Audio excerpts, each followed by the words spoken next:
Assalamualaikum warahmatullahi wabarakatuh. Perkenalkan, nama saya Halimatus Syadea. Saya akan membagikan refleksi saya mengenai filsafat ilmu. Halo teman-teman, selamat datang di video ini. Kalau kalian pikir ilmu itu cuma soal data dan fakta aja, kalian harus tonton video ini sampai habis. Di sini saya akan membahas apa itu filsafat ilmu, mengapa filsafat ilmu itu penting, dan bagaimana ilmu itu mempunyai struktur yang fundamental seperti ontologi, epistemologi, dan aksiologi. Pembahasan pertama tentang konstruksi filsafat ilmu. Pada poin pertama ada apa itu filsafat ilmu?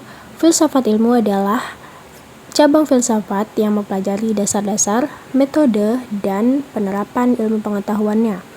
Jadi, filsafat ilmu itu seperti kita berpikir lebih dalam tentang ilmu pengetahuan, bukan hanya apa yang kita tahu, tetapi juga gimana cara kita tahu, kenapa kita yakin itu benar, dan apa sih dasar-dasarnya. Seperti misalnya kita mempelajari sains, nah filsafat ilmu itu bertanya, kenapa kita percaya sama metode ilmiah? Benar nggak sih sains itu objektif? Jadi, kita tuh memikirkan lebih dalam tentang ilmu pengetahuan itu. Poin kedua ada mengapa filsafat ilmu itu penting? Karena ilmu itu tidak berdiri sendiri. Kita harus mengerti dasar-dasarnya agar tidak asal untuk menerima sebuah info. Filsafat ilmu mengajarkan kita untuk berpikir lebih kritis, tidak langsung percaya sebuah info, dan bisa membedakan mana pengetahuan yang valid dan mana yang hanya asumsi. Apalagi di zaman sekarang, info itu sudah banyak sekali tetapi belum tentu benar. Poin ketiga, bagaimana lahirnya sebagai cabang filsafat. Awalnya, semua ilmu itu satu, filsafat. Tetapi makin lama, ilmu-ilmu mulai berdiri sendiri seperti fisika, biologi, dan sosiologi.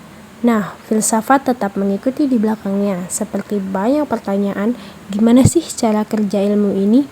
Apa yang bikin dia bisa dibilang ilmu? Dan lain-lain. Akhirnya, muncullah filsafat ilmu sebagai cabang yang khusus bahas tentang ilmu pengetahuan itu sendiri. Pembahasan kedua tentang struktur fundamental ilmu.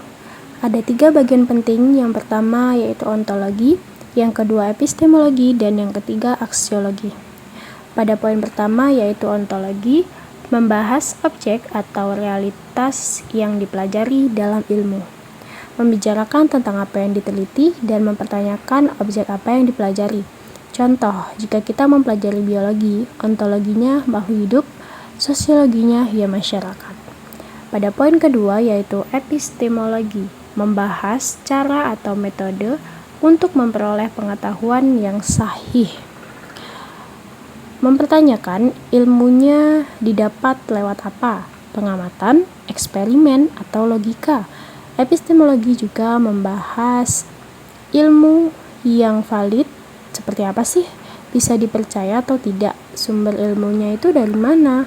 Misal, ilmu fisika memakai metode ilmiah, observasi, hipotesis, dan eksperimen.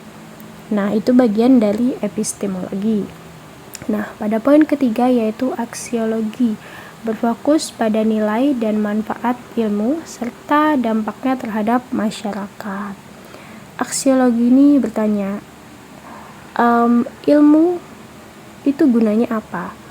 Apakah membawa dampak baik? Contohnya, ilmu teknologi bisa membantu komunikasi, tapi juga bisa dipakai untuk membuat hoaks. Nah, aksiologi mengajarkan kita berpikir soal tanggung jawab etis dari pengetahuan ilmu. Pembahasan selanjutnya tentang refleksi diri dan peran saya.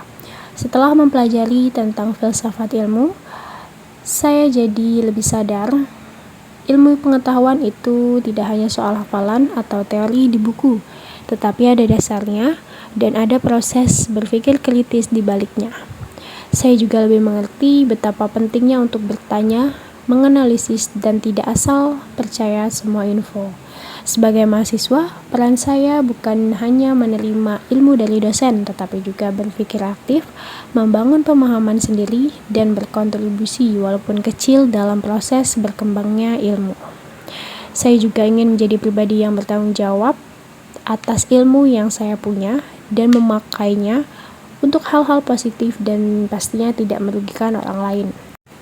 Terakhir, kutipan yang saya sukai yaitu ilmu tanpa tindakan adalah kebodohan, tindakan tanpa ilmu adalah kegilaan. Kutipan ini menggambarkan keseimbangan antara pengetahuan dan penerapannya. Ilmu yang hanya ada dalam teori tanpa diterapkan dalam tindakan tidak akan memberikan manfaat, bahkan bisa membawa kebodohan. Sebaliknya, tindakan yang dilakukan tanpa dasar ilmu mengarah pada kesalahan dan kekeliruan yang tidak rasional. Jadi, ilmu dan tindakan harus berjalan saling beriringan, saling melengkapi agar memberikan hasil yang bermanfaat dan bijaksana. Baik, itulah refleksi saya dalam memahami konstruksi filsafat ilmu dan struktur fundamental ilmu. Semoga apa yang saya pelajari dapat memberikan pemahaman yang lebih baik lagi untuk memahami ilmu ke depannya. Terima kasih sudah menonton. Wassalamualaikum warahmatullahi wabarakatuh.